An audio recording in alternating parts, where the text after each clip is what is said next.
Evening, Gassets. Welcome back to another episode. Welcome back to another Thursday show, episode 71. And yeah, going to be talking about another win, which is always good. Brilliant win against Bolton Wanderers, making it back-to-back wins, getting our 9th home win of the season. Yeah, as always, if you're watching back on the replay, leave all your comments, leave the predictions, subscribe if you're new, follow all the lads. Obviously, we've got Jake Tongue on here as well. Even it's you, mate. How are you? I'm very good, mate. Thank you. I'm looking forward to this. This is one of the Oppo previews that I enjoy coming on because I like speaking to you three fine gentlemen. So yeah, I'm all right, mate. It's been a tough week, but we're nearly at the weekend, which is only a sign of good things to come. Yeah, definitely. Josh, how are you? Buzzing? Yeah, good, mate. I'm happy to be back for this one. I thought I was working in Bristol today, but I ended up working in Cardiff, so I actually could do it. So yeah, buzzing. So yeah, lovely stuff. Yeah, mate, all good. Neil, how are you, mate? Yeah, it's been lovely, isn't it? Very nice. Very nice. I love him. I just love him. He's just brilliant. It's been lovely. Yeah, definitely. Yeah, no, that's good to hear. But yeah, let's get into the comments. We got James Stowe. Evening, guys. Hope still on a high. Absolutely. Where's there's Ben? There's the first comment. Where's Flashy Flash? Yeah, if you There's guys, 3 of them here. Yeah, I don't know what you're talking about. Yeah, if you guys know, obviously most of you have probably seen Jake. I know a lot of Rovers fans watch obviously Nappers as well as I do, and Jake is on there, and yeah, Ben and Jake are on speed camera. Well, it's a speed camera derby, isn't it, this weekend? Yeah. So I'm more well known for being on Joshua Hemming's matchday vlog of Bristol Rovers versus Lincoln. So I don't know where you got the Nappers thing from. And the match day vlog, yeah, and the match day vlog as well. So yeah, it should be interesting as well. Obviously, me and Ben are going up there and seeing Jake as well. So hopefully we can win. And yeah, Jake doesn't get to celebrate in our faces, but we'll have to see about that. We'll have to see. Yeah, Evening chat's been buzzing since Tuesday. Hope you're well. Evening, Chris, as always. Thanks for tuning in. And yeah, plenty of you tuning in. So Harry Jenkins, yeah, loving it. It was that good of a win. Even the Chasers video was out there. So yeah, that was a throwback. Evening Ben Dowell as well, Joe Morgs and everyone else. Yeah, get in your comments, questions. Get in your questions as well for Jake, because we'll basically start like we always do. Obviously, Jake, for Nappers' League One Live, he's already watched it. Well, he would have watched the extended highlights anyway, just to have a delve deeper into obviously the next opposition for them, and then we'll get into it. So get in your questions for Jake as well, because we'll obviously get into Lincoln straight after. So yeah, plenty to talk about. Follow everyone on here. Follow Jake. All of our socials. Fan Hub code as always. But yeah, let's get straight into it. Obviously, yeah, what a win. Yeah, I'm still buzzing, to be honest. Yeah, it was good to see. Yeah, us win. Especially against a very good Bolton side. It was another tough game for us. Obviously, me and Neil went with losses. Josh went with a draw. It's funny enough, innit? I predicted us to win 3-2 on Saturday, and we obviously win 3-2 against Bolton. But yeah, what a win! What a night! Atmosphere, quality. The mem, yeah, some place when it gets going. I'll start with you, Josh, because obviously, unfortunately, you had to work late, get home for the babby as well, so you couldn't go to the game. But you must have been, absolutely gassed. It's pardon the pun. I managed to watch it as well, so that was nice. It was honestly at one point I had to put the description on to see if I was watching basketball, because it was just back forth. It was brilliant. It was a brilliant game. It was. I always remember going back to a week ago, 2 weeks ago, where Neil said it doesn't look like the pennies dropped yet, that we're down there. And since that, either Cowdy used that in a pre-match game or whatever, because the penny dropped, and since then we've been electric. It was an electric game. I mean, I thought Taylor getting the winner was just kind of written in the stars, really, because he's been absolutely brilliant recently.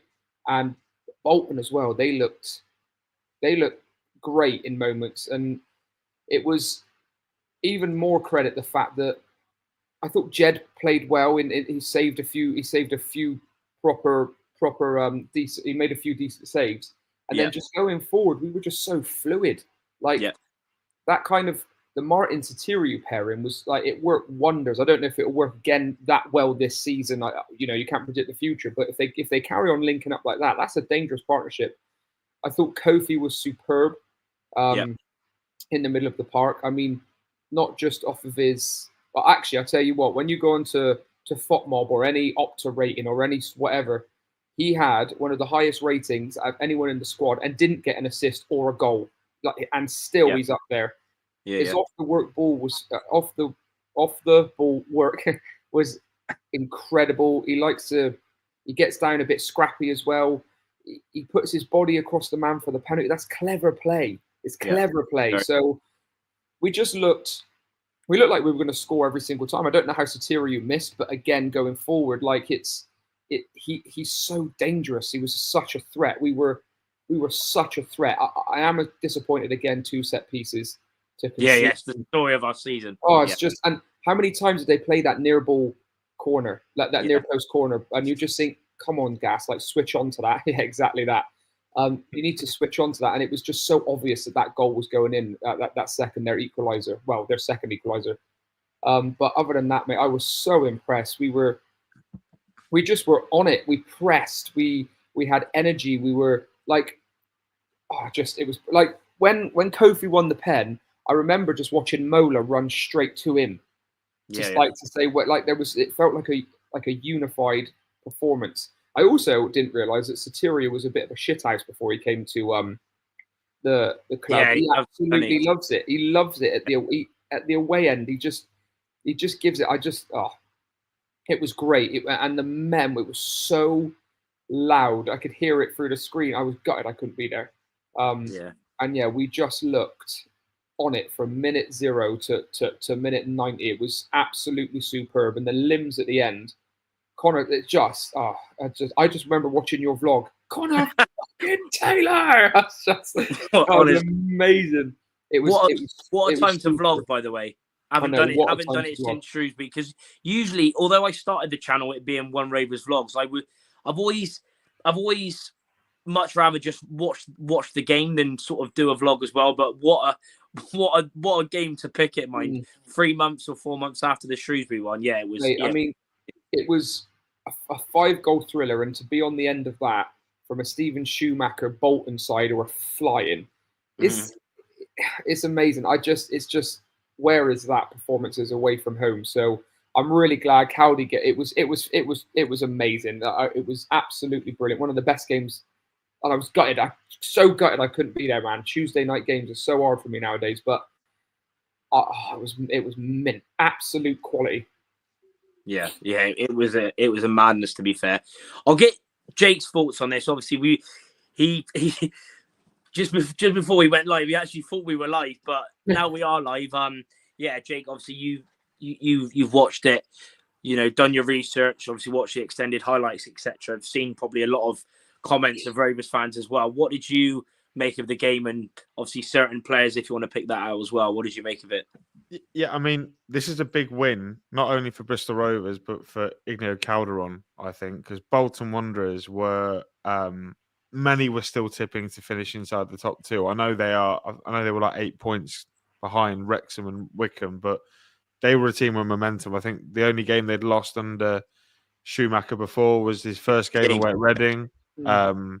So he's won pretty much every game after that, which shows you the momentum he's had since going into Bolton. So it's a statement win because of that, but also for the manager, because he's you guys would have seen him more than I would have done, but you just feel like a manager when they first come into a job, it's their first job. They need that win that you can put your hat on and say, that's it. That's what we want to replicate going forward and into next season and whatever.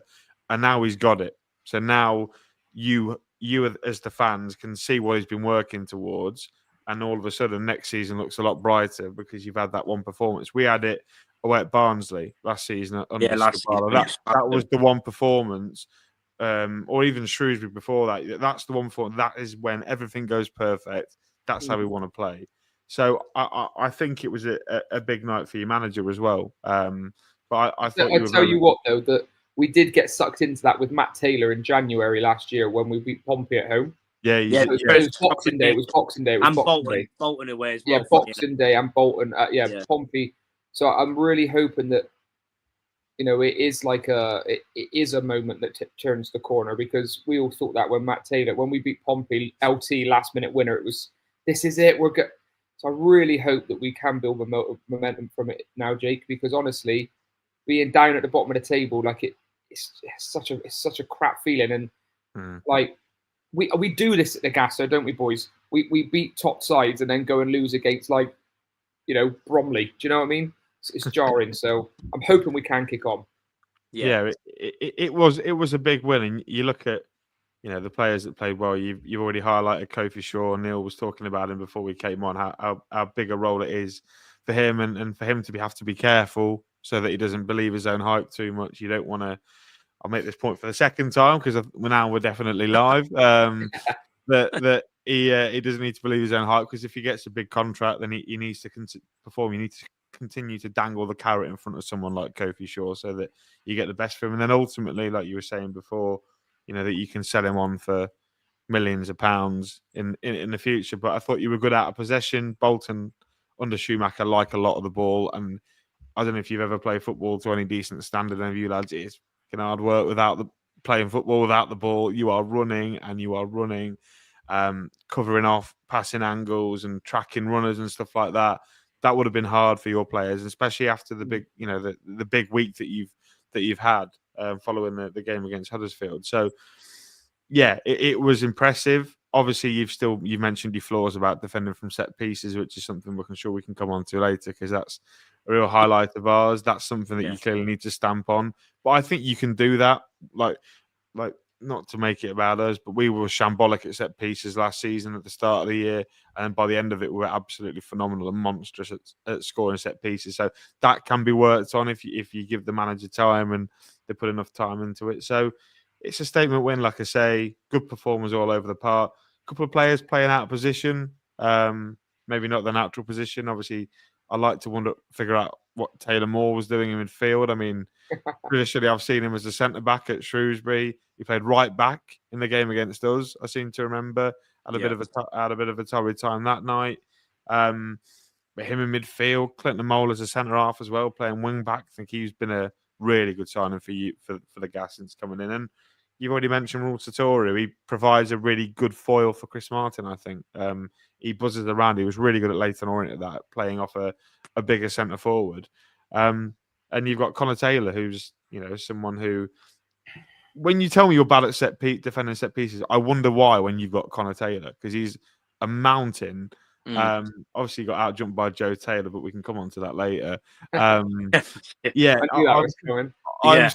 surprised that he gets out, that he's not stronger in the air from set pieces, because he's got the physicality. Just maybe it's because he's still young and maybe just needs to learn the rough and tumble a little bit of it. But yeah, massive win for you. Like it takes you 9 points clear of the bottom four. Which, if you wanted my opinion, the bottom four will be the bottom four. I don't think Bristol Rovers, despite Ben Gill telling me that you were going to go down for weeks and weeks and weeks, I don't think I've seen enough from this Bristol Rovers team to signify that you were never in too much danger. So, yeah, really big win, really good performances, and you can take confidence going into Saturday. That you could almost all but secure your safety in League One with a win. Yeah, definitely. Yeah, I think pretty much every Rovers fan would agree. My thoughts, obviously, looking back at it, obviously not that, obviously still buzzing, but obviously not an instant thing. I think we obviously started well again. I think that's been a big help from us, especially at home. We've started really well in games. Obviously, I think the Rotherham goal was too early. You talked about, obviously, Sartori being a shithouse. That failed that game when he went in shushed them or whatever. But yeah, we started well again. Obviously, you mentioned Taylor Moore playing in midfield. Just the injuries in midfield. I think some player like Lindsay, I don't think is injured. I think me and Josh and Neil would probably agree that it hasn't worked out well for him over probably since October. He was playing really well. And I don't know what for every reason, whether because, Taylor was the man that brought him in and had him before, I don't know. But he's not been the same since probably the Charlton game where we won 3-2, where he was, unbelievable, scored a worldie. I think with that as well, just to carry on from that, I think Calderon has been fair to everyone in the squad, because you look at Mola, when Mola first came in with Caldy, he was pony. He was so bad. You look at Taylor Moore when Caldy came in, really, really poor. Wasn't quite keeping up with it. But Caldy took him out the side, whatever, allowed them to train, allowed them to get used to it. And now they're back in the side. Yeah. And it kind of clicks to me that he's given everyone the same chance. And maybe Lindsay just hasn't quite, he just hasn't quite, you know what I mean? Maybe he hasn't quite come to grips with how Caldy wants to play, where Mola and Moore just some time away from the side or whatever, that like it's kind of worked like for them. I remember again Neil saying, like, when Caldy first came in, some of these players won't be able to do what he's asked. Yeah. And maybe Lindsay is one of those players. Maybe, I don't know. I think with those two though, if you look at what he's done with Mola and Moore, is he's not just he's got to the point with him where he's saying, I'm going to cater to you now. I've asked you to do what I think you can do. And then he's put them to work on the grass and go, look, I'm going to cater to you now. You play like this because I know you can, and we'll work around it. Okay, cool. They're not doing what he wants, what he was asked them to do initially. He's done what good coaches do. He makes average players good. You make good players great, and you tear them up a little bit. And he's identified their skill set and go, look, there's limits to what you can do, so just do this for me. Yeah, 100%. Yeah, 100%. Yeah, like I mentioned, obviously Taylor Moore was one of the 3 changes, obviously replacing Promise from the last game. And yeah, he obviously came in, he was just doing the basic stuff. Like some people might not rate Tyler Moore that highly, but one thing he will always give is effort, and it will always get stuck in.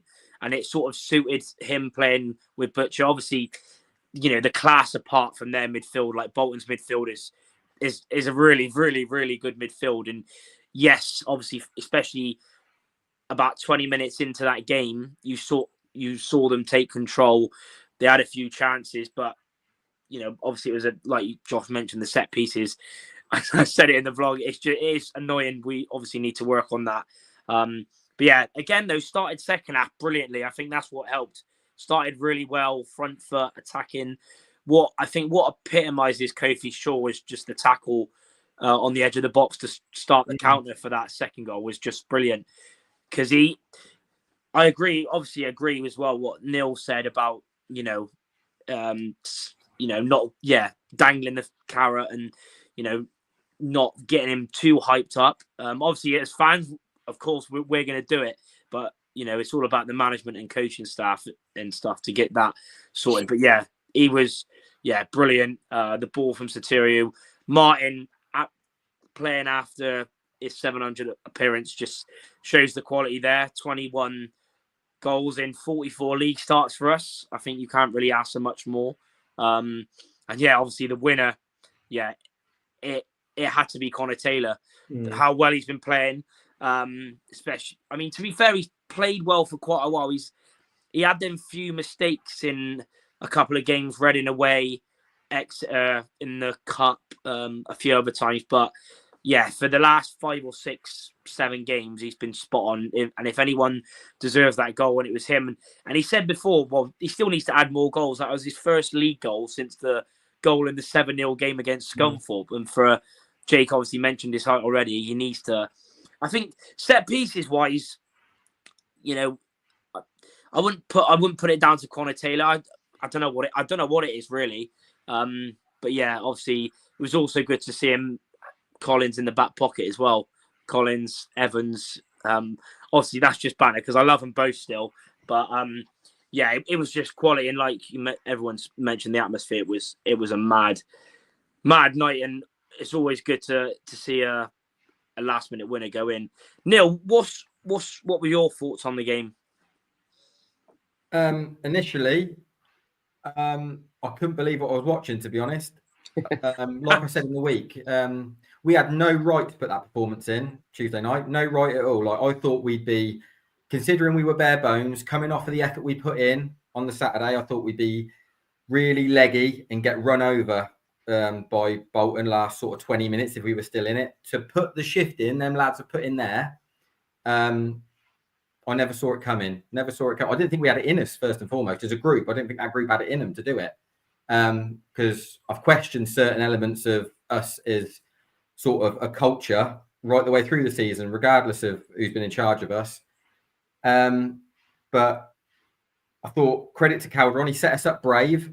And like I've said about this side, we have to be successful, this side to be any form of whatever success is, even if it's just staying up, we have to front load ourselves and go and lock on to another side high up the pitch. Mm-hmm. Because if we don't, we just get picked off in daft areas. And under Calderon, like I said before, no one carves us up under Calderon. We work hard off the ball, but no one carves us up.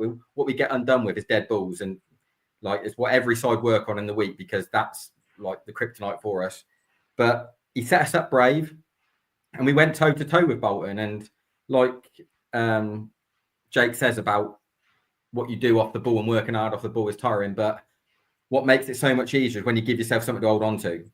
It doesn't. It's not like running through treacle when you know you've got something to hold on to. So getting the pen early doors has helped them lads massively as far as adrenaline and keeping going and chugging on, giving yourself something to hold on to. I just thought we looked strong in open play. Like I was watching it and I was just waiting for the drop off. I was waiting for it. It just never came. Yeah. And like I said, second half came out, really locked onto him. Started getting after him, high up the pitch and disrupting him. But we had plenty of the ball ourselves, moved it well. Did what I've spoken about before, is what you do as far as your educated pressure and the things you do well in vital moments, especially at 1-1. If you look at that game at 1-1, both had big moments to get their nose in front, and both at certain times didn't take them. And then you get the edge of the box, Kofi wins it, out to Satiriu. And the thing that I don't know if anyone's picked up on, I haven't seen, is what makes that goal what it was Chris Martin's educated running. And the pace. What most centre forwards would have done there was look to get across his marker. Look to go and get across his marker. But all he's done is hold off, and he's peeled off of his marker. He's held back, and he's made Satiriu's pass. He's only given Satiriu one option. It has to go there. Whether he executes it or not is up to Satiriu. But he's made Satiriu's job really easy there. He's gone, this is the ball I need for this to happen. Rather than trying to dart across his marker and making that a front post run. It's a really educated, smart run. And the finish is what you'd expect from Chris Martin, to be honest. Again, 2-1. We get to a set piece. I mean, the 1-1's a terrible goal to concede, but it always is as far as that element of defending the set piece. The second phase of Morley on the edge of the box, puts it home, gives it, big spuds to the Thatchers. I don't mind it. I'm all for it, to be honest. Do what you do. He done it last time as well. And then, obviously, 2-2 comes along from the same sort of scenario. But again, I never saw us as a side. There's plenty of us that would have gone, let's chalk that off. We'll take 2-2. But, you look at them changes, all positive, strong, attacking changes to go and lock on to that side. And I know Calderon's come out and said before that he's not a fan of draws, but I don't know if that's just for the fan base, because there are such things as good points here and there along the season. But for the winner to go in, and I don't know, like I know this isn't correct, and it's a bit pie in the sky, but there's something about that place on a Tuesday night. There's something about that place that is, if you gave us a season of home games on a Tuesday night, our league position would be so much higher every season. And I think we take it for granted because we see it every season. But I think for away fans, it's an eerie place to go, the Mem, on a Tuesday night if you're not used to it. And I think it makes sides uncomfortable. I don't think you get that performance on a Saturday at 3:00 from Bolton or from us. I just think that place on a Tuesday night, it just lifts up. I would agree, especially after playing obviously that Huddersfield game.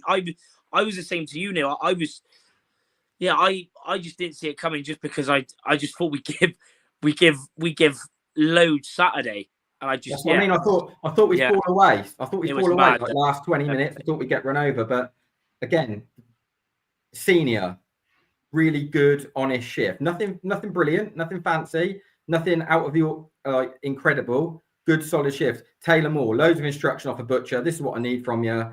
Keep your shape, do the fundamentals, and like even Shaq come on second half, and he was part of it. All I've seen from Shaq today is us and Shaq doing his own thing. He was part of that when he come on. He did a load of good, honest work. Didn't do anything ridiculous. Didn't try and win the game himself. Didn't do anything for himself. Just came and be part of it and dug in and got us over the line. There was loads of positives just as far as good, honest work and fundamentals of players doing what they can do and emptying the tank for each other. But again, I'll go back to the Kofi thing. That kid, it's people like Butcher and Martin. And Martin really, really need to get around that kid, because the first thing that kid's going to do is look at his phone, and he needs to just simmer down a touch, because they need to get hold of him and just say, look, how are you recovering? How are you eating? How are you sleeping? Who's round you? What are you doing away from the pitch? And start moulding him into something, because I know I go back to him all the time, but remember what Coots did for that side, that young side, when we got up?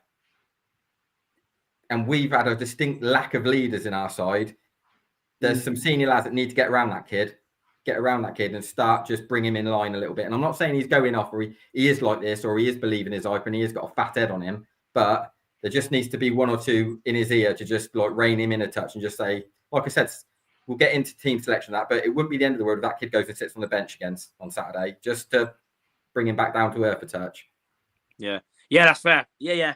To be fair, like when I've seen him when he done the speech for the open day, like he's the shyest. He's so quiet, kiddie ever, which is good to hear. Obviously, things can happen. Obviously, if you're playing well and you seeing, loads of comments, obviously Starboy everywhere, which all fans do to the youngsters and that at your club.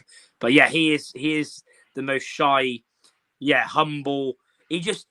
Thing is, with what I really liked about Kofi is, for one, he'll do all the hard yards, but the one thing that I really liked is that he'll just run. He obviously if nothing's on, he'll go back, but he'll just run forward. He'll run there was plenty of times where 3 Bolton players were going to him. I said to you when we looked at Northampton game, we looked at the Rotherham game, we looked at the Shrewsbury game, and I said, what you're seeing from us is frightened football. It's all fear football you're seeing there.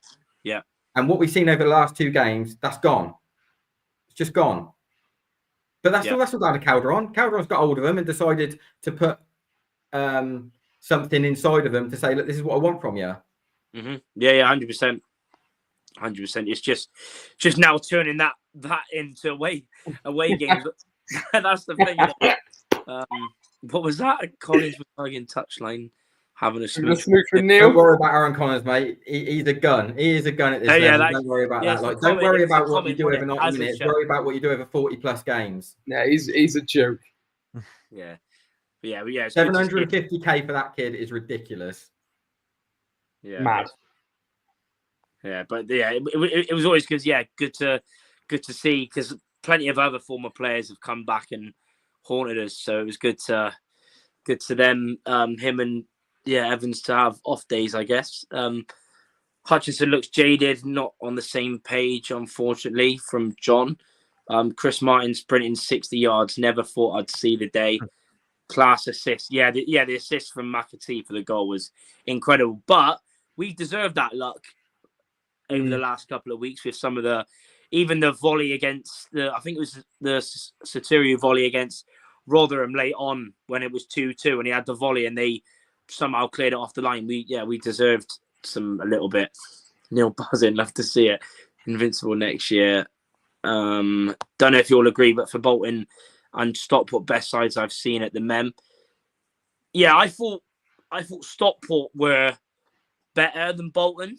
But yeah, Bolton obviously still a very good side. They've they've obviously struggled with conceding a lot this season. But yeah, still a very good. Like, it's the midfield for me, and obviously McAtee was quite a pain all night. Obviously, scoring the goal, and I've always rated him, but it's just the midfield that like, especially Sheehan dictating and Morley. I still can't believe ever let him go out on loan, sent him out on loan to Wickham. That's mental to me. Like, yeah, they're higher up in the table. It's just like, it's almost unheard of, isn't it? Yeah, it's crazy. I'll tell you what it was about Stockport for me. It was Norwood. It was a joke. The thing is, Stockport, they didn't let it go end to end. They're very solid. They don't concede many chances. Yeah, to answer that, John. Yeah, he did get booked. He gets booked every game.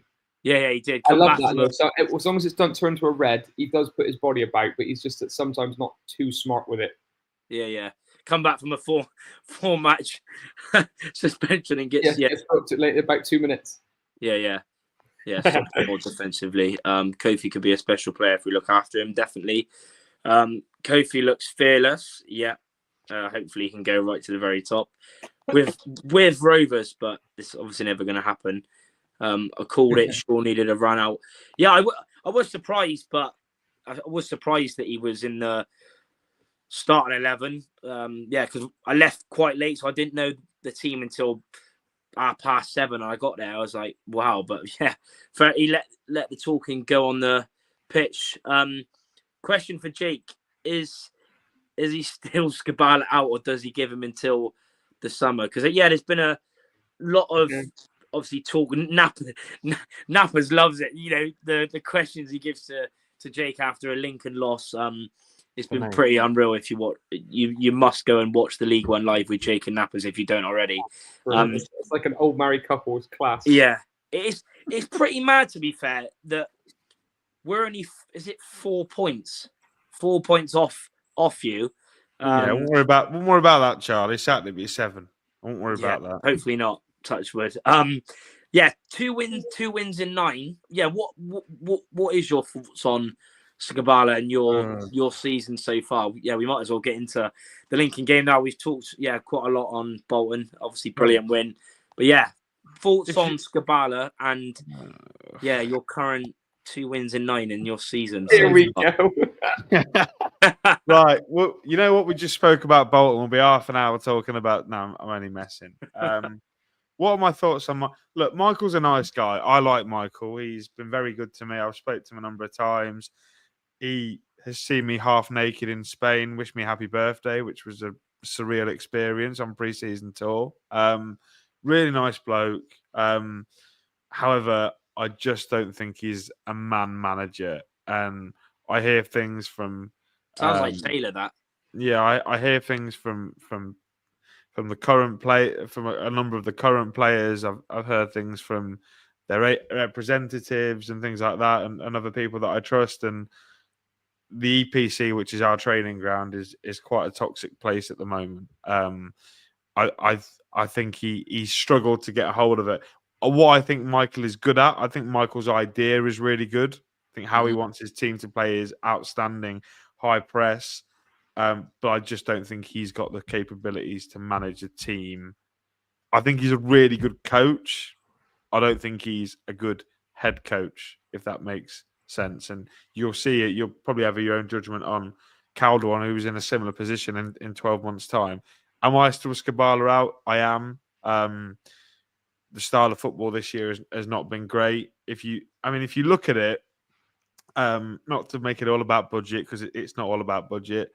And it's not an excuse, but we have the 19th biggest budget in the league, and we're 13th in the league. So that tells you that we are overachieving. But look at what we did last year. We came 7th with the same budget. He's lost a couple of key players. I mentioned that last time. But I just don't think he can. I don't think he's good at managing the squad. I think it's been pretty tepid. I mean, we had a really good August, September, October. We rounded it off with back-to-back wins against Stockport and Northampton, and we went on an absolutely turgid run throughout November into December. You wouldn't believe it, but we were in the playoffs at Christmas. Yeah, That's how good a start we had. And then all of a sudden, we've just drifted from the playoff. I think we're now like 12, 13 points away from Bolton in the playoffs, which is alarming. But yeah. Two wins in 9 doesn't help. no, it doesn't. But I think they were both big wins, though. There was Crawley and Crawley the Peterborough one, both at home. still. So fingers crossed we get another one on Saturday and secure our place in League One for another year. But yeah, no, I am still Michael out. But that's my opinion. A lot of Lincoln fans. I did a poll after. I was trying to figure out which game it was.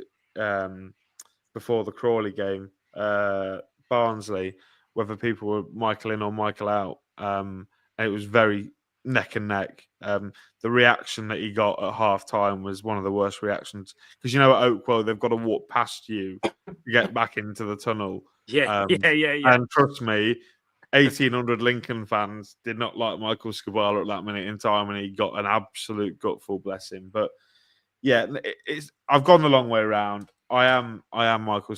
I would like to see a fresh approach in the summer. Someone who has worked with young players, who has got an EFL track record, that's done it before in the EFL. We've given so many managers a first try in a decent job. So yeah, I know from an outside point of view, it maybe looks weird given where he got us to last year, and you might think, well, just be careful, you're Lincoln City. Be careful what you wish for. But I just think for the benefit of the young players that we've got and the long contracts that all of them are on that are no longer being used. I mean, we can come on to them later. McKeon and Rob Street, etc. They're not being used. So ultimately, in my opinion, it will come down to director of football against head coach, because the director of football signs the players and puts them on the contract. So yeah, I wouldn't be surprised if we have a change of manager in the summer. But what do I know? Yeah. Pretty interesting stuff. Yeah, I was going to ask. Charlie. I'm just going to leave and go in on my phone. All right. Yeah, sounds. Yeah, just re-add me 2 secs. All right, no worries. Yeah, I was going to ask you actually about Rob Street and JJ McKinnon, who obviously was very close to signing for us in the summer. Was now doing well at Burton. Yeah, what have you made of that? Like at the time, did you have the same sort of thoughts as you did? Obviously, because I'm obviously doing well, especially Rob Street. Like Rob Street is still quite a young player, never really had a good record, but it's obviously working out with him at Donny, and McKinnon has had some good spells here and there. Yeah, what have you made, especially those two? I remember hearing your thoughts, but yeah, what did you make of those two both going out on loan? Well, nobody in England's top 5 leagues, only one person has scored more goals in Europe's top 5 league, England's top 5 leagues since the start of February than Rob Street. And that guy goes by the name of Mo Salah, who's, I don't know if you've heard of him, but he's pretty good. He's doing things at the top level that I think he's having one of the best Premier League seasons you probably ever see. So yeah, no one scored more than Rob and than Mo Salah. So yeah, I'm disappointed. Obviously, they're two really good young players that we recruited. Both were 22 when we signed them, put on 4-year contracts. So for someone like Lincoln, who don't splash the cash on transfer fees, we rather put them young players on a long-term contract so that you can develop them, and then you have an asset 2-3 years in, so you can make money off them.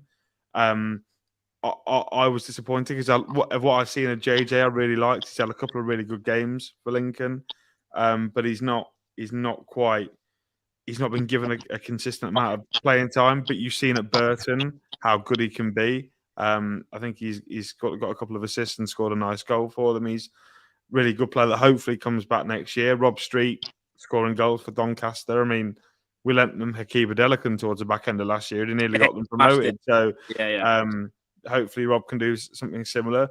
But I think from a business point of view, them going out and doing well is a really good thing, because all they're doing at the minute is just accruing value. If Burton want to pay for JJ McKinnon, they're going to have to give us something like £500,000 because we know how desperate they'd be for him. If Rob Street scores the goals to get Donny promoted, then all of a sudden you're talking about for a striker, you may be talking 800, 900k because he's got so long left on his deal. So, yeah, it's a good thing that they're doing really well, and hopefully they're both good lads. I've spoken to them before. They come back and hit the ground running at Lincoln. But it is frustrating when you've got these players on your books, and then all of a sudden they go out on loan and they just hit the ground running. But you know, this is such as life, and this is why it becomes like I said earlier about a director of football versus head coach thing, because we have George Wickens on a 4-year contract, the goalkeeper, Dom Jeffries, we have Eric Ring, and those 2 lads, so 5 lads who were 22 when they signed on 4-year contracts, and not all of them had a fair crack at the whip this year. And the club, before their 4-year contract runs out, need to give them enough game time to make sure that we can sell them for big money in years to come. So it will eventually become a decision where, right, if this head coach isn't going to use the assets that we think are going to go for a lot of money, we need to remove the stumbling block and get a head coach who's going to play them, so that by the end of the contracts they can go on. Because the talented kids like JJ came through at Watford, Rob came through at Crystal Palace. They're good, talented footballers. I mean, they've not earned a 4-year contract in League One for being a donkey, have they? So yeah. You know, hopefully they come back in the summer and they get a fair crack of the whip, because I think that's maybe what they'd be complaining about. But when, sorry to carry on, but you know, when players are always bitching when they're not playing, aren't they? Like, speak to player, they're always like, you know, you've got a caveat. If they were playing regularly for Lincoln, maybe they wouldn't be as you know, maybe they wouldn't be saying things about, you know. So it's tough, but hopefully they can come back and make an impact. Yeah, definitely. Mike Willett, legend for tuning in. Mike from Gascast, brilliant night, wasn't it? Yeah, very good. Not a job done, but edging closer. Top content as always, lads. Keep up the good work. Same to you, Mike. Appreciate the kind words. Keep up the quality work as well. Appreciate you tuning in, and thanks to everyone. Yes, tuning in live right now, or if you tune in after, keep hitting the like button. I'll come to you, Josh. Have you got any questions or thoughts on Lincoln you want to ask Jake? Yes. You say you're Skubala out, because of, you think he's got ideas. He's more of a good coach than a head coach. My brain goes to David Horseman in my head. That, you know, for us, he said he tried his hand at management, it wasn't for him, etc. And now we've had this conversation at the Gas many, many times. Is it Taylor or is it the players? Like, are the players potentially letting him down in the sense that he's got an idea of how maybe he wants to play, or the high press, etc.? Are the players good enough for that, or is it on him, or where would you place the blame fully? If I know you're the manager out, but I think the players are good enough, Josh, because if you look at where we've been for the first half of the season, we were always in the top 6 or just outside of it. Yeah. So these players have got ability, and look at where the bulk of these players were here last year. You're talking, you Pordy O'Connors, Jacksons, Rowans, Hackett's, Arahans, Hamiltons, you know, Drapers, McCarmers, whoever it is. They were here last season, and they played their part into getting us into 7th. So clearly, the players are good. I'd say the players are good enough. Fine. Just one of the change at a helm then to I think again. So. And the thing is, when Michael was appointed, the reason we sacked Mark Kennedy was because we want to sell our players on to the clubs in higher leagues. And if you look at the way the clubs in the higher leagues are playing, they play possession football, and you need to have the ball. So when clubs scout the lower leagues, they want to sign players that they know play a possession-based style, or they play with a lot of the ball. So you want to try and make your players play like that, so that the big clubs in the leagues above can go, right, Lincoln have got a lad that we know can play with the ball. Let's go and get him. You look at possession under Michael, I think we have like 35% on average a game. We don't have the ball. We don't like having the ball, and we'll probably give you a lot of the ball on Saturday, because we're much better at the transition. And that's what a Michael Skubala team is. The players can play that way because they've shown it. But I just think we'll be better off playing a more it's not even attractive because getting the ball forward quickly and scoring goals off high press is really good to watch. Like Liverpool under Klopp was so good at it, but like you just want to be able to have the ball a bit and just try and something different. Bit more footed football. Yeah, I think the players are good. I mean, if you ask me one man that I want to replace Michael, if I got to pick, I'd pick Lee Bell at Crewe.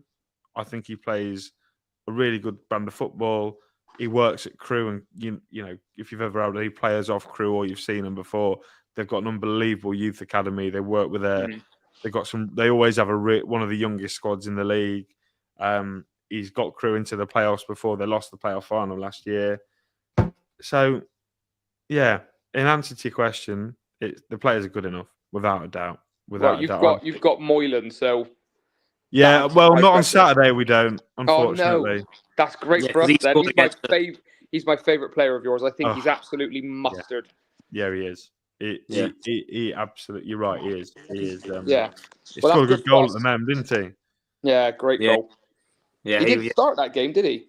No, he came off the bat. I think McKiernan started actually. Funnily enough. Yeah. Now neither of them are here. Yeah, it's mad to be fair. Neil, have you got any thoughts or questions for Jake on Lincoln? I mean, yeah, but anything I talk about Lincoln now, I think is heading into what you do summer and next season, because I've paid no attention to Lincoln this season due to the fact that we haven't had to, because they remind me of us of the last couple of seasons where sort of you get to mid-Jan and you're just waiting for May to come along because you're in no man's land. You've ended up in no man's land, and you know, even players find it tough now because what you're clinging on to, what you're driving towards, you know. So where do you think this looks, Jake, as far as what you do? I know you said the players are good enough, but where does this look like is a squad shift for summer heading into next season, as far as your turnover of players, what you keep, what direction you go in, as well as off the pitch and on? Yeah, well, I think what will happen is I think we'll lose probably our best three players. Arahan, if you heard me talking about Ethan Arahan before, you'd have seen him play in midfield. Played at St Mirren, didn't he? And Barnsley. Yeah, St Mirren. When you talk about mustard, he's mustard. Like he was quality in that 5-0. He was ridiculous. We can talk about that later, Charlie, if you like. No, thanks. Okay, we'll talk about the 6-3 instead. No, then. How about that? Not pants down. That was, wasn't it? We've gone 6-5. I reckon on Saturday we'll do 4. How about that? We'll call it quits. We'll call it 4. I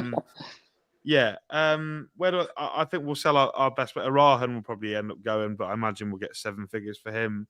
Paulie O'Connor is another one who's, for me, and I know I'm biased, definitely been like top 5 centre backs in the league this year. The bloke's an absolute monster. Who's that? Paulie O'Connor. Paulie O'Connor. Yeah, very good centre back. Yeah, very good centre back. He's at the end of his contract, and he's now 27. Which for a footballer is pretty much getting towards, the last big contract of your career. You want to go. Paulie will probably go and sign with a champ club. Probably play bottom 8 of the Championship next season quite comfortably, I would have thought. Sean Rowan's another one that I imagine will go. He's a left-sided centre back, Republic of Ireland under 21. When he was captain in his last camp. He'll probably go, but he's out of contract. But because he's under 23, it's the compo rule. So if a club wants to buy him, they've got to give us compensation for him. But he's been at Lincoln for like 7 or 8 years now. So it's a significant amount of money because it's based on what you put into developing them. I imagine we probably need 7 or 8 new bodies in. Maybe a new head coach. But in terms of like the core for next season, you've got your goalkeeper in Wickens. You've got James Collins up front, who I think he's already scored like 5 goals for us since coming in. He's been phenomenal. I think you've got players like McKiernan and Street and Hamilton and people like that. You can build the team around. Tom Hamer as well. So I think we need to be busy. I think we're going to change shape next year. Go forward at the back, be a bit more progressive, a bit more attacking, because we've played well. Actually, ever since we played Bristol Rovers in that game 6-3 that I mentioned, we've played a 3-back. So we need to hopefully try and change shape next year. But lots of work to do. Obviously, budget for Lincoln will always be an issue in this league. I think it says a lot. You guys are, where are you in the table? 17th, 18th. Yeah. You bought a centre forward for 700 grand, right? Yeah. We've never ever done that, and we're in our highest ever position, and we're like as well off as we've ever been. So, I think that just shows you the gulf in quality, and it is an excuse, and it isn't an excuse. I understand, but you'd imagine we'd have to spend the money that we're going to bring in from these players, and try and strengthen and try and go again and try and get in the top 6 next year, because the league doesn't look as strong. Maybe next year, if we finally get rid of Birmingham, they can clear off, and Wrexham go and get their 20 grand a week strike. To be honest, I want Huddersfield to clear off because I don't want to play against Joe Taylor next year. Well, so they can all clear off. The league's a bit more fair. Hopefully, we get this independent regulator in soon, because that's probably a real chance. That would give a chance for a team like Lincoln to do what we did in the COVID season, which was finishing the playoffs. So, obviously, I have my own motivations for that, but yeah, I think we've got a lot of work. But I agree with Neil in terms of we're just nowhere. We are absolutely. We're a bit like when you came to us last year. You guys were almost waiting for the end of the season. It was shocking. It was you done. Were waiting. It was exactly. done. It's so hard to navigate when you're in that position as well. It's so hard to navigate because where's your incentive? Yeah, I think it all becomes personal for players. Your incentive all becomes personal. Yeah, playing for contracts and things like that. Contractual, yeah. But I think I do think we need one more win to make sure of it. I think this weekend we need one. We're on 46 points. If we win this weekend, that takes us to 49. Realistically, our 4 teams below us, are more than the 4 in the bottom 4. Going to get to 49 points. I can't see it. I can't see Burton getting to 49. I can't see. Yeah, not with their fixtures and where exactly. The landscape of it's changed over the last fortnight though, because they'd all had purple patches and everyone was getting on the bandwagon of the momentum, and then it was shut dead. Quality eventually runs out, it does. And because even patches stopped. Even looking at, like, even say Shrewsbury. I know obviously a lot of people are not getting gassed, but had a lot of confidence for Shrewsbury when they got Ainsworth in. But you look at their squad and you think, nah, like you said, the quality eventually runs out, and especially like Burton. I think if maybe if they'd have done it a month before, they might have stayed up, because their squad's been a hell of a lot better since the. But Burton traditionally they start off horrifically, and all of a sudden they just go off at like a playoff team for like 18, 19 games. I've been trying to explain this to a guy called David, who's a big Burton fan. Yeah, David. But a season is 46 games. It's not 20 games. Yeah. You can't win a load of games or go unbeaten for so many games and expect to stay up, because you've had the drop. When you turn a squad round of 30 players, you're learning on the job all season. That as well. You're learning on the job all season. Like you're creating relationships all season. You never bed in. You never bed in. It's crazy. It is mad. I mean, Jake, you've talked about your main strength as in set pieces, obviously really good on the counter. If Rovers were to somehow get a good result on the roads and get our 4th, well, maybe a win. Obviously, a draw is more. I can't really see us winning, but we'll get into that very, very shortly. But what are your weaknesses, would you say? Pace. Blackpool came to our place the other week. With Apter, Hamilton, and all that. Yeah, it was like I say it was the other week. It was like the middle of January. When you're mid-table, it just goes like that. When you've got nothing to play for, it genuine. I'm glad. They were just quicker than us. What else? We've conceded a few soft goals recently. The 4 against Barnsley were all like. I mean, the game was 4-3, but it was the worst 4-3. It was the most 0-0 looking 4-3 I think I've ever watched. If that makes sense. That's mad. It was we conceded a lot of soft goals. Now we've got our number 1 back in goal. I would have said just shoot on target and you're probably going to score, but he's found a bit of form. How are Bristol Rovers going? You have to be quick. And from what I remember, when you had us at your place, and in the first half, we were rocking for maybe about 5, 10, 15 minutes when you were just piling the pressure on. You had pace. You had Shaq Ford that scored the goal. Yeah, scored the goal. I think McCormick played that day. I thought he was Max really played, good and dangerous. I thought, I think pace is the one way to get at us because set pieces we're very good at. I think we're the best team at attacking set pieces in the EFL. So we score the most goals, which is what I'm getting at. Yeah. So you're gonna have to try and get it on the floor, get round the sides of us, and stay in the game. Just stay in the game like Bolton did. We saw it with Crawley the other week. They went 1-0 up and they just sat back and it was like an absolute bloodbath. So don't sit back because if you sit back, we'll find a way to get through. I've not given you much encouragement there, have I? No. Mm-hmm. Well, knowing you lot away from home, and we're bad at it. I genuinely, knowing you lot away from home, I struggle to see a world where Bristol Rovers win on Saturday. Yeah, I could see you coming away with a draw. I think that would be a good result for you. Yeah, 100%. But I don't. I mean, Ben will probably clip this up and make me look like an absolute prat when you beat us. Oh, don't worry. I will. I will as well. I struggle to. I do. I don't want to sound disrespectful. I do as well. With your away record. Well, to be fair, we all do, mate. We all do. Yeah, we trust me. We all do. Obviously, there'll be people there like, yeah, we'll win, and even one of us or a few of us might say we'll win, and that's the thing as well. I talked about it when I come on yours. Obviously, here for the link, and make sure you go and follow that and listen. That should be out when will that now, be mate? It's out now. now. I haven't done the tweet yet. I'll do it in the morning. Yeah, there you go. Night. So yeah, I was on Jake's the other day, and I was there.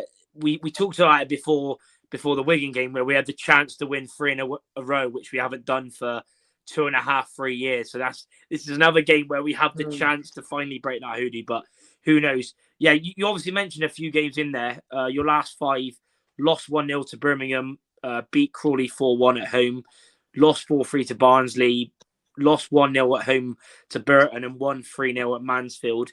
2 wins in 9. But also the other thing you got, obviously apart from our awful away form, the fact that you're in really good form against us. We're currently 6 without a win against Lincoln. The last time we won, against Lincoln, it was at our place. Apart from Jake, I know it was a dodgy penalty as well.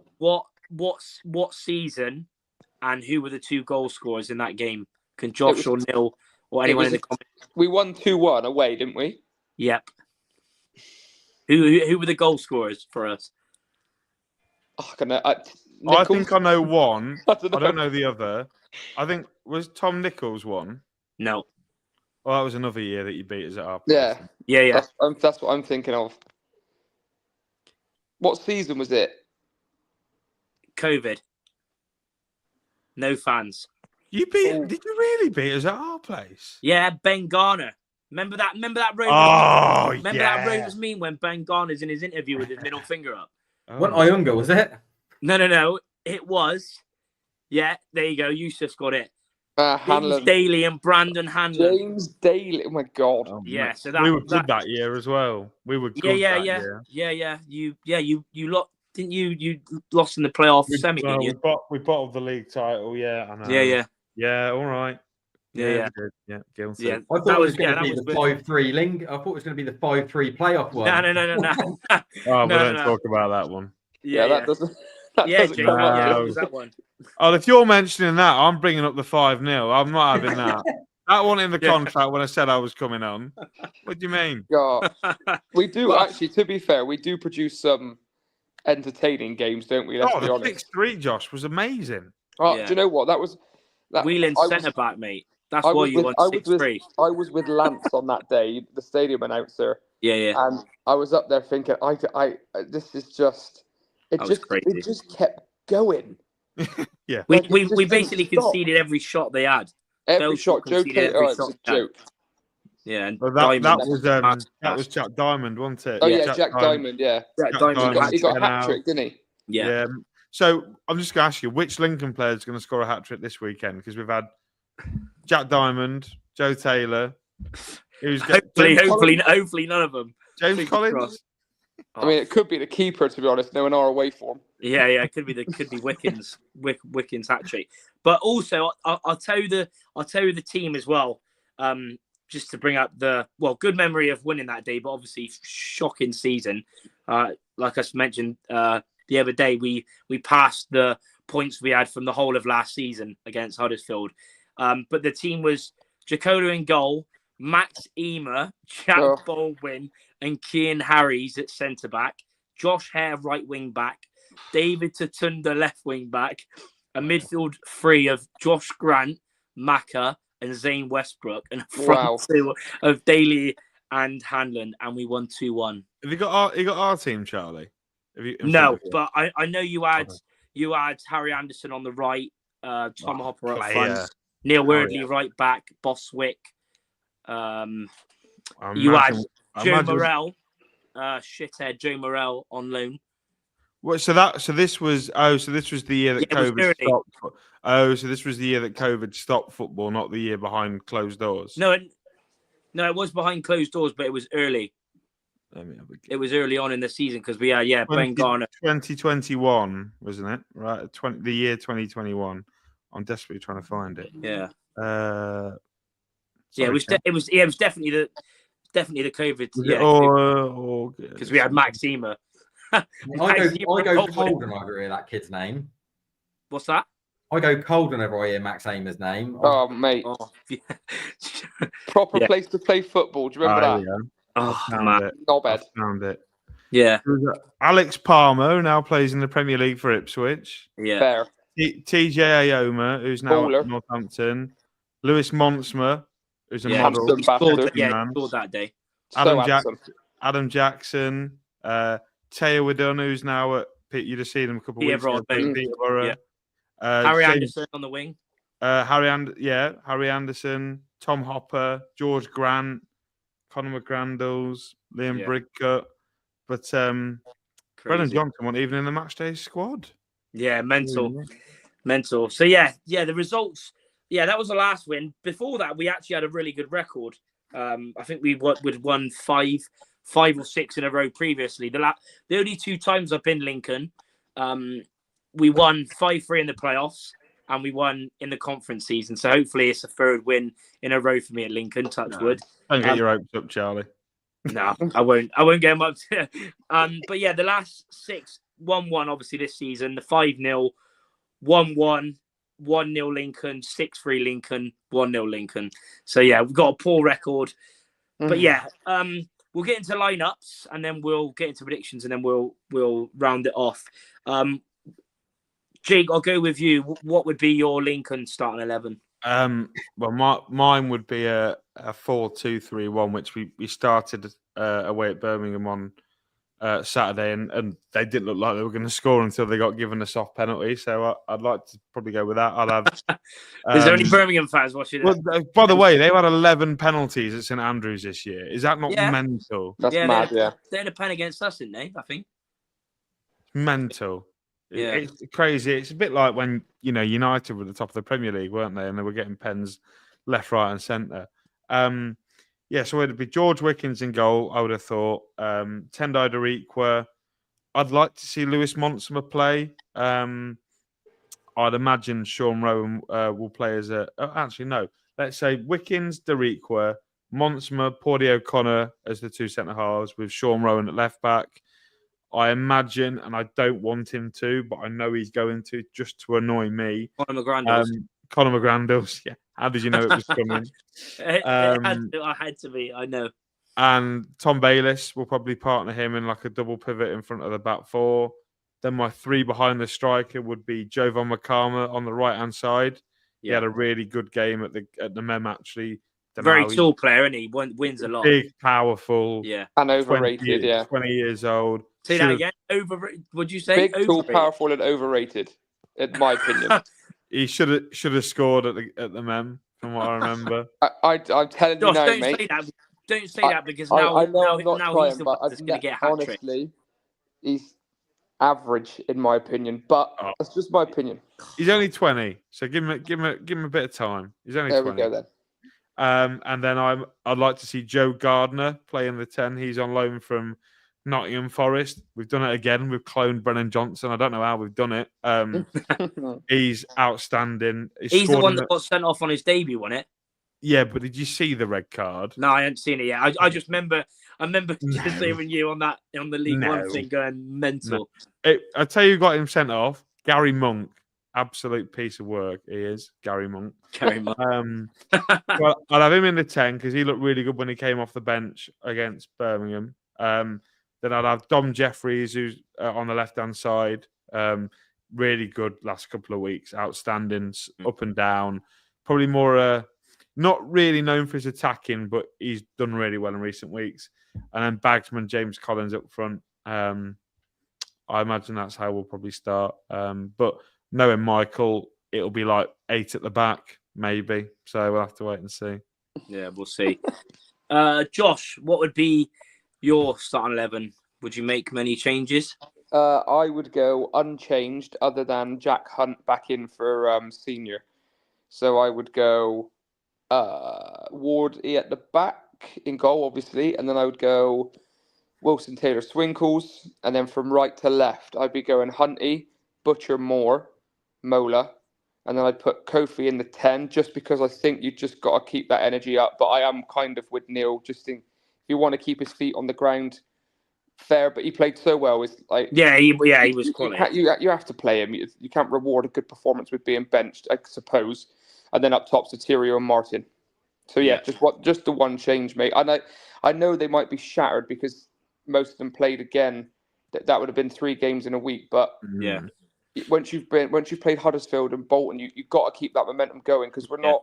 And also there ain't a lot really to change, is there? Yeah, and I mean, I did want to ask you that, guys. If you guys have played Saturday, Tuesday, and you've had big games against Huddersfield and Bolton, where you've had to exude a lot of effort in those games, do you think the fact that we had a break on Tuesday, do you think that might well play into it a little bit?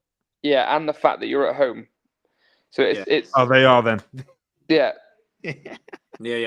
It's one of them though. Like Jake, we've literally there's not really a lot you can do because you ain't gonna change the back 3. Mola's been playing. I know he wasn't as good in the first half, but he was quality second half. Obviously Hunt will come back in after playing 3 games in a row before that, and then in the midfield you don't know if Wardy, because that's the thing. Martin, we thought wouldn't play, and then he was back scoring a brace. So whether Wardy does the same, but again, Taylor Moore hadn't really put a foot wrong in the middle with Butcher, and you're not going to take out Butcher either. And then Sotirio's on form, and Martin's just scored 2 goals. So, and we ain't got another striker anyway after that. So you can't change the front 2, can't change the back 3.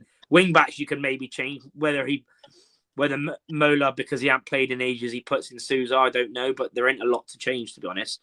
It's a tough one because then next week we've got no midweek game, so maybe that's the week to then rest up. But we'll see. There might be a few. Neil, what would be yours? I'd go Ward in goal. Back 3 will remain as the back 3. I'd play Butcher and Moore again, screening. I'd give us Jack on the right, and I'd play Sousa on the left. I'd give us some out-and-out width and attacking width with those 2 screening to go and lock on to Lincoln. Like I said, the best way this side gets any form of result is to go and get after a side high up the pitch and lock onto them and try and get after them higher up the pitch. I'd play Sotirio and Sinclair off of Chris Martin because I think whatever happens at Lincoln will happen on the road. And I know every game's important, but Crawley is a big one. Crawley on the sack. Crawley next week is massive. Fair. Yeah, that's fair enough. That's fair. I was just thinking, look, don't get me wrong. I'm not bagging on Kofi at all, and I think there's a cameo and there's a role for him. Like I said, when you start a side, you look at it for 60, 70 minutes, and then you go again. But I think there's a world in where Kofi gets minutes in this game. But I just don't think it'd do him the end of the world to just go sit back down again, kid, and have a look at this, especially on the road. And you've got to look as well at Kofi. He's a 17-year-old boy, and when we did get to sort of 70 minutes, he was lagging. He was lagging. Yeah. You know what I mean? Like first team He football. put everything. First team football at 17 in League One is a tough ask to get through 90 minutes in that cauldron. So I just think it wouldn't do him any harm to just go in like is recovery be his recovery. Yeah, that's fair enough. Yeah, I completely understand. Yeah, I'm sure a lot of Rovers fans would say the same. Yeah, mine would be very similar to Neil's. Obviously, back three: Wilson, Taylor, Swinkles, Hunt on the right, Sousa on the left again for the width. Mola's done really well, but he's not played in a while, and Sousa just offers that natural width, and I think he'd be better as a wing back anyway. Butcher and Moore, I would play Kofi again, and I'd play Satiri and Martin again. Personally, that would be my team. So not many changes. But yeah, that would be mine. Score predictions, right? Get them in the comments below. We're going to get into ours, and then we will end it. It's because we've hour and 10 minutes. Yeah, we've been talking a lot of stuff to talk about. Obviously, the win and Lincoln. Harry Jenkins has already gone 2-1 Gas. Yeah, to break that hoodoo finally, and make it 3 wins in a row for the first time in God knows how long. Ben Dowell's gone 0-0. What a boring guy. Yeah, 0-0, mine. Ben Dowell was saying 5-0 Gas like about a month ago. Chris 2-2, Swinkles and Varel to score. I'll go with Neil first. What's your prediction and goal scores for both teams, if there is any? I can't shake this on the road thing. I just can't shake our form. We look like however good our last sort of week's been. I just can't shake this on the road. I think we get edged out 2-1. Mm-hmm. Goal scores. Jackson and is Kadamashi still with you or not? He plays, but he's just coming back from a knock. Probably if it's going to be a centre forward, you're probably better off going someone like Colo. He's a goal scorer. So yeah, and then probably Chris Martin again, maybe from the spot, just another one. But I just think we get it. We're just so bad on the road. Like we can't translate them performances at home. Yeah, it's been a shambles. Yeah, it has been a shambles. I've not mentioned. Everyone knows the away record, so that's why I've not mentioned it. I don't want to mention it anymore. Yeah, it's a shambles. I just hope, even though we got our first point in it, I told Jake this the other day. Even though we got the first point in the black and green Minecraft kit, please play in that other kit. Yeah, we'll just play in the blue. We'll play home kit. Surely we have to. Skins. Yeah. Yeah, that's fair enough. So yeah, Neil's on 2-1. Josh, what's your score prediction and goal scorers? I'm going to go 1-1. Yeah. And I'll go the battle of the 87-year-old centre forwards. They both get a goal, Collins and Martin. Collins and Martin. How old is Collins now? 34? 34. Yeah, 34. Yeah, it's mad. Yeah, what a mad combined age, isn't it? Bagsman, though. Bagsman. Trust me. Mate, so is Martin. Yeah. Trust me. But yeah, Collins. To be fair, Collins, he's always been a quality League One or League Two striker, even in his younger days when he was. He's a unit as well. Yeah, he's always been a very good player. James Collins, consistency. So yeah, Josh has gone for 1-1. Jake, what's your score prediction? Because obviously you know mine. Although will I change it? I don't know. Maybe. But Jake, what's your prediction and goal scores? I'm going 3-1 Lincoln. Mm-hmm.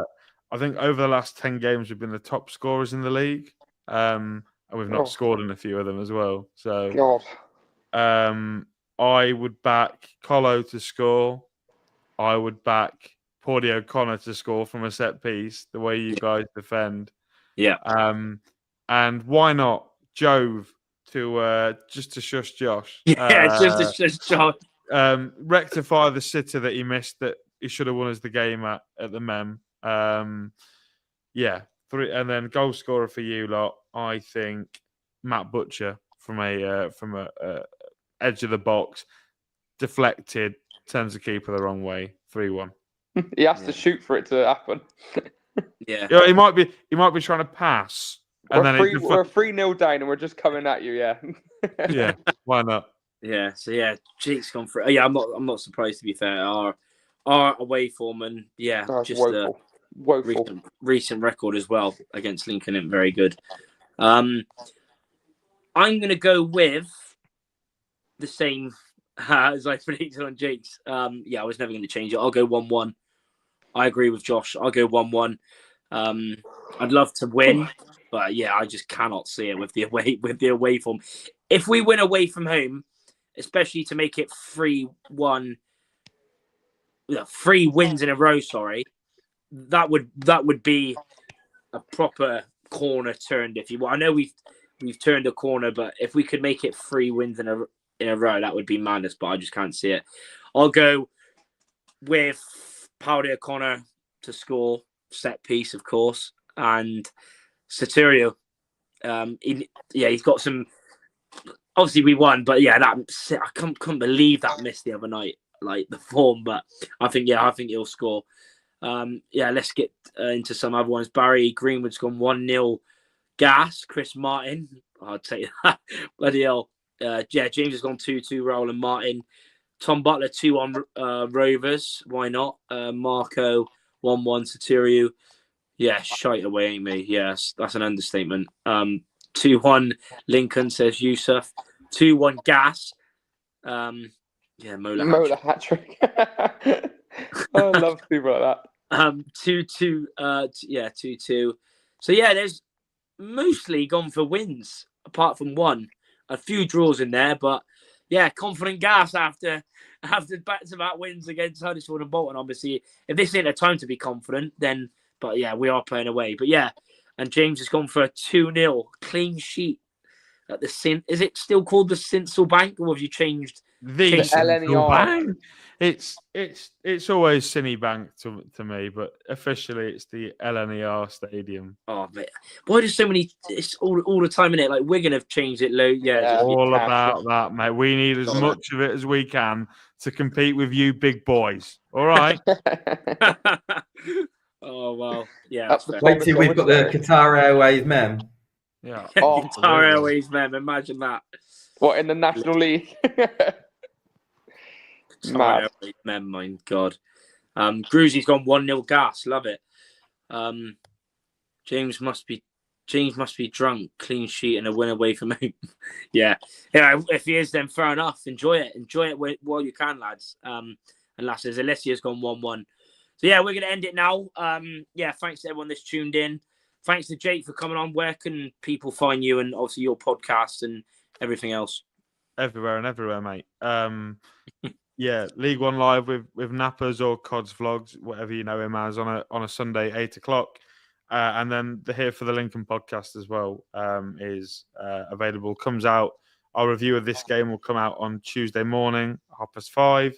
So check that out, and also on Twitter at Jake_Tong 98. I hit 1,500 followers on Twitter this week, so I'm on the march now to 2,000. So I'd appreciate if you came over and dropped me a follow. Yeah, man. Go and give Jake a follow. Great lad. Hopefully, you'll be listening to his review of the game in a very sad tone, but we'll have to see. Thanks to Josh as always, and Neil. Follow Josh. Gasfan TV, TikTok, everything. Twitter, same for Neil. Give him a follow on Twitter. He absolutely loves it. Aaron Collins, lover and admirer. Thanks again to everyone watching. Hope you've enjoyed. Subscribe to the channel if you haven't already. If you haven't watched enough of the limbs the other night, then feel free to check out the vlog as well. It was a good one, but thanks to everyone for watching. It's just Neil's face when he just was like, "Why have you said that?" I don't even know. He's on me forever, isn't he? He just put that tweet. It's the tweet he put out before the game. He was just sat there quiet. He's on me forever. Thanks for watching, everyone.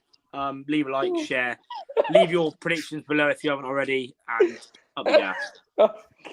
Up the adder.